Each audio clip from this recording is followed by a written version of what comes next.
2019 ஆண்டில் மக்களவை தேர்தல் நெருங்கிக் கொண்டிருந்தது. பெங்களூரு தெற்கு தொகுதியில் இதுவரை 6 முறை வெற்றி பெற்று மத்திய அமைச்சராக இருந்த ஆனந்த் குமார் காலமாகி ஒரு சில மாதங்களே ஆகியிருந்தது. இப்போது அந்த தொகுதியில் யாரை நிறுத்துவது என தீவிரமாக ஆலோசித்துக் கொண்டிருந்தது பாரதிய ஜனதா கட்சியின் தலைமை. அப்போதுதான் அந்த 28 வயது இளைஞரின் பெயர் அடிபட்டது. 2014 ஆண்டு நடந்த மக்களவை தேர்தலிலேயே பாஜக வெற்றிக்காக கர்நாடகாவில் களமாடிய அவருக்கு நிர்வாகிகளின் ஆதரவு அமோகமாக இருந்தது. பெரிய எதிர்ப்பு இல்லாமல் பாஜகவின் வேட்பாளர் பட்டியலில் இடம்பெற்றது தேஜஸ்வி சூர்யா என்கிற அந்த பெயர். 1990 ஆண்டு கர்நாடக தலைநகர் பெங்களூரு ஒரு பிராமண குடும்பத்தில் பிறந்தவர் தேஜஸ்வி சூர்யா. பெல்காமில் உள்ள புனித பால் உயர்நிலை பள்ளியில் படிக்கும் போதே உண்டியல் பணத்தை கார்கில் நதிக்கு அளித்து மீடியா லைம்லைட் வெளிச்சத்தை பெற்றவர். 2001 தியாகராஜ நகரில் அமைந்துள்ள ஸ்ரீகுமரன் குழந்தைகள் இல்லத்தில் பயின்று வந்த தேஜஸ்வி அறிவியல் கண்டுபிடிப்புகளில் அதிக ஆர்வம் காட்டி வந்தார். அவரது கிரியேட்டிவிட்டி தேசிய பாலஸ்ரீ விருதை வாங்கி கொடுத்தது. இது மட்டும் அல்லாமல்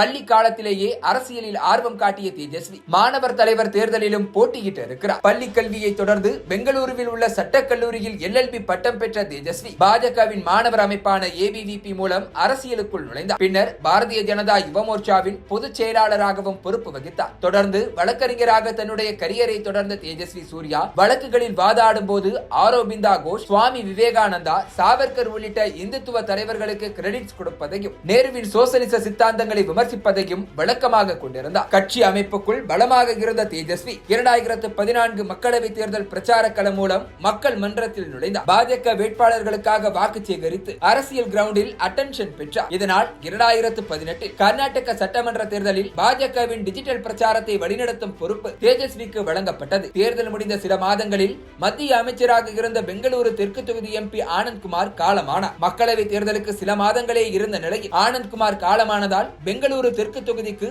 பாஜகவின் சாய்ஸ் யார் என்கிற கேள்வி எழுந்தது. பிராமணர்களின் வாக்கு அதிகமுள்ள இந்த தொகுதிக்கு தேஜஸ்வி சூர்யா ஒரு சாய்ஸாக இருக்கு. ஆனந்த் குமாரின் மனைவி தேஜஸ்வினியை பரிந்துரைத்து போட்டியை சூடாக்கினார் முதலமைச்சர் எடியூரப்பா. ஒரு வழியாக கட்சியினர் ஆதரவுடன் வாய்ப்பை கைப்பற்றினார் தேஜஸ்வி சூர்யா. இந்துத்துவ சித்தாந்தங்களில் ஊறி போயிருந்த அவரை 3,31,192 வாக்குகள் வித்தியாசத்தில் வெற்றி பெற வைத்தனர் பெங்களூரு தெற்கு தொகுதி வாக்காளர்கள். பதவி கைக்கு வந்ததும் இந்துத்துவ சித்தாந்தங்களை இன்னும் வெளிப்படையாக பேச ஆரம்பித்தார் தேஜஸ்வி. MP-யான ஒரே ஆண்டுக்குள் அவர் கடந்த கால வரலாறுகள் தோண்டி எடுக்கப்பட்டன. 2015 இஸ்லாமிய நாடுகளில் வாழும் அரபு பெண்களின் இல்லற வாழ்க்கை குறித்து அருவருக்கத்தக்க வகையில் அவர் பதிவிட்ட ட்வீட் இந்தியா தாண்டி அதிர்வலைகளை ஏற்படுத்தியது. அரபு நாட்டு இளவரசர்களே தேஜஸ்விக்கு கண்டனம் தெரிவிக்கும் அளவுக்கு நிலைமை மோசமடைந்தது. அடுத்த ஆண்டில் கொரோனா நேரத்தில் நோயாளிகளுக்கு படுக்கை ஒதுக்கீடு செய்வதில் முறைகேடு நடந்ததாக குற்றம் சாட்டி இந்த குற்றத்தில் ஈடுபட்டதாக 17 பேரின் பெயர்களை வெளியிட்டார். அவர் வாசித்த அத்தனை பெயரும் முஸ்லிம்களாக இருந்ததால் மீண்டும் சர்ச்சை வெடித்தது. இதனால்